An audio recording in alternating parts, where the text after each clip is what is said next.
अगर आप लगातार मॉक दे रहे हैं और मॉक के दौरान आपके मेंस के एग्जाम मेंस पेपर के मार्क्स 270 से 290 तक या कभी 260 भी पहुंच जाते हैं, 280 पहुंच जाते हैं, मतलब एक वेरिएबल आ रहा है, चेंज आ रहा है, आप कॉन्स्टेंटली एक मार्क्स नहीं ले पा रहे हैं, तो आज इस वीडियो में हम उन्हीं पॉइंटों पर चर्चा करेंगे कि आपके कहाँ कौन सा पॉइंट वीक है और किस पॉइंट पर या किस तरह से आपको क्वेश्चन सोल्व करने चाहिए। हम इस 10 मिनट के वीडियो में ऐसा कुछ जादू नहीं कर सकते कि जिससे आप 390 में से 390 मार्क्स ले लें और टॉप कर जाएं, ऐसा बिल्कुल नहीं है, हवाई फायर बिल्कुल नहीं है। एक सिंपल सी चीज़ वो आप भी कर सकते हैं, हालांकि आपने थोड़ी सी चेंज किया लेकिन उससे इतना चेंज नहीं हो पाया। लेकिन आप ये मान के चलिए कि 10 मिनट बाद आप जिस तरह से हम जो बता रहे हैं अगर उस तरह से करेंगे तो आप में जो मार्क्स में कम से कम 6 या 5 क्वेश्चन आपके एक्स्ट्रा ठीक होंगे और कम से कम 15 से 20 क्वेश्चन मार्क्स आप उसमें ऐड कर पाए। देखिए आपने मॉक दिए कम से कम 20 से 30 इन दिनों, और कहीं ना कहीं जो बाहर रिजल्ट के बारे में चर्चा है उस पर भी कहीं ना कहीं आप नर्वस हैं, लेकिन उस चीज को ध्यान न देते हुए केवल आप अपने इस पे मॉक पे ध्यान दें। जब आपने मॉक दिए तो आपने एक्स्ट्रा हमेशा क्या देखा कि 4 पोर्शन में से एक पोर्शन आपका हमेशा क्या हो जा रहा है, वीक हो रहा है।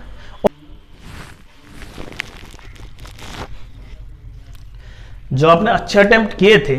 वो केवल एक पोर्शन की वजह से, जिसमें चाहे जीएस हो या इंग्लिश हो या मैथ्स हो या रीजनिंग हो, उसकी वजह से आपके ओवरऑल जो मॉक था उसमें फिर से वही मार्क्स आ जाते हैं।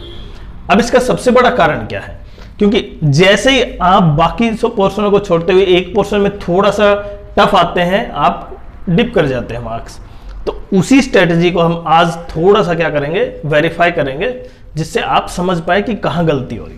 देखिए आप जब भी मॉक देते हैं तो 4 पोर्शन में से कुछ क्वेश्चन ऐसे होते हैं जो कॉन्सेप्चुअली या जिनके कॉन्सेप्ट थोड़े से लेंदी होते हैं और आप उसमें उलझ कर रह जाते हैं,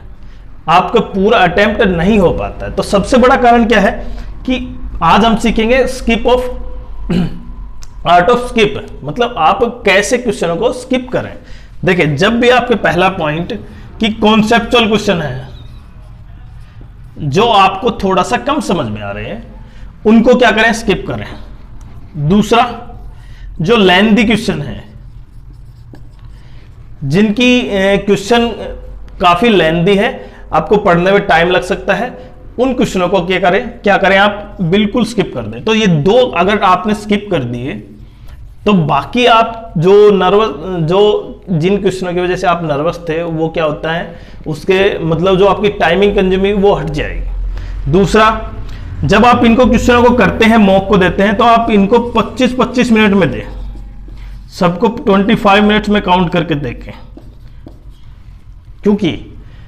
ऐसे क्वेश्चन जरूर होंगे जो आपको कॉन्सेप्ट में उलझाएंगे और आपको छोड़ना पड़ेगा, लेकिन पढ़ने के बाद। तो इससे अच्छा है कि उसको पढ़ा ना जाए। तो बाकी 25 मिनट में आप वो क्वेश्चन अटेम्प्ट करने की कोशिश करें जिसमें ज्यादा से ज्यादा हो सकता है। दूसरा, अब कहीं जो टाइम बचा है यहां पे, इनमें जो टाइम बचा है, आप जैसे आपने 25 से 20 से 30 मॉक किए और 30 मॉक के बाद आपको पता चलता है कि मेरे ये पोर्शन सबसे क्या है, वीक है, तो आप उस पोर्शन के कम से कम 10 से 20 क्वेश्चन उस टाइप के करके देखें, जिससे कि वो पोर्शन बिल्कुल सही हो, और लेंथी क्वेश्चन करके देखें उसी पोर्शन के, पहला। दूसरा, आप मॉक ऐसी जगह ना दे जो बिल्कुल शांत है, कभी कभी मॉक बिल्कुल डिस्टर्ब जगह में दे, जैसे घर के बीच में बैठ के मॉक दे, जिससे कि थोड़ा सा आइडिया हो आपको कि अगर कंसंट्रेशन थोड़ा सा भी भंग होता है तो भी आप उसको एडजस्ट कर पाए। दूसरा, पेपर के दौरान। तीसरा, अब आपके पास केवल 20 दिन है और वो सबसे इंपॉर्टेंट है। आज हम जो बताने जा रहे हैं, आपके 20 दिन में आप क्या करें। देखिए, मैथ्स, इंग्लिश,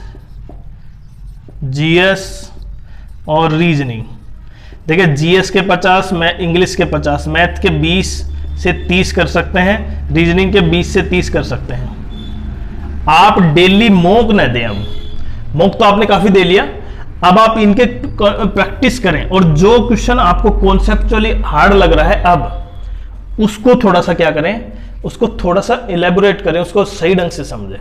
और आपने जो नोट्स बनाए हैं जीएस के खासकर, उसको एक बार रिवाइज करें। हालांकि आप जीएस जितनी बार पढ़ेंगे तब भी आपको लगेगा कि एक दो बार और रिवाइज कर लिया जाए, लेकिन आप जो भी फॉर्मूले जितने भी मैथ्स के हैं, आपने जो शॉर्टकट ट्रिक निकाली है, और इंग्लिश के जो वैकअप हैं, और खासकर इंग्लिश का जब आप रिवीजन करेंगे,